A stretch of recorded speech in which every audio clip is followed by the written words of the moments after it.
ओम शांति। आज 17/8/2026 की मुरली सुनेंगे। मीठे बच्चे, बाप और दादा की भी वंडरफुल कहानी है।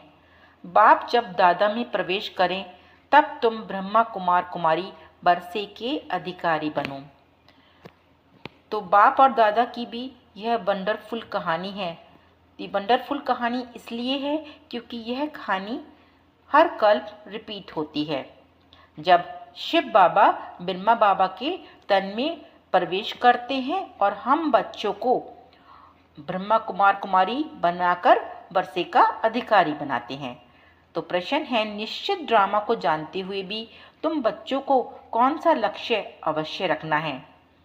पुरुषार्थ कर गैलप करने का।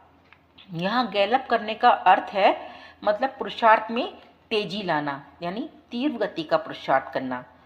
अर्थात विनाश के पहले बाप की याद में रह कर्मातीत बनने का लक्ष्य अवश्य रखना है। तो विनाश से पहले हमें अपनी अवस्था ऐसी बनानी है कि बाप की याद में रहते हुए हमारे पुराने कर्मों के बंधन धीरे धीरे समाप्त होते जाएं और हम कर्मातीत अवस्था को प्राप्त कर सकें। कर्मातीत अर्थात आयरन एजेड से गोल्डन एजेड बनना।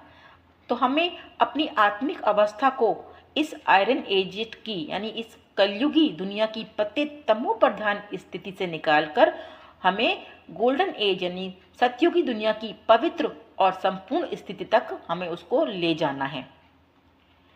पुरुषार्थ का यही थोड़ा सा समय है, इसलिए विनाश के पहले अपनी अवस्था को अचल अडोल बनाना है। पुरुषार्थ का समय बहुत थोड़ा है क्योंकि संगम युग बहुत छोटा सा युग है, बहुत थोड़ा सा समय है जो बहुत विशेष है, जिसमें हमें अपना सब कुछ सफल करना होता है। इसलिए इसे व्यर्थ नहीं गंवाना है।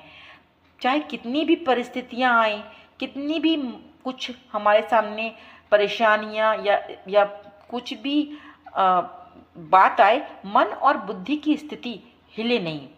ऐसी हमें अपनी अचल और अडोल अवस्था अभी बनानी है। ओम शांति।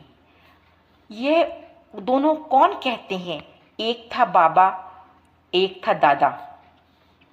कहानी सुनाते हैं ना, एक था राजा, एक थी रानी। तो एक ओर निराकार शिव बाबा हैं तो दूसरी ओर साकार माध्यम प्रजापिता ब्रह्मा दादा हैं। इसलिए कहा है बाप दादा, इसलिए क्या कहते हैं? बाप दादा कहते हैं। तो दुनिया में राजा रानी की कहानियां तो बहुत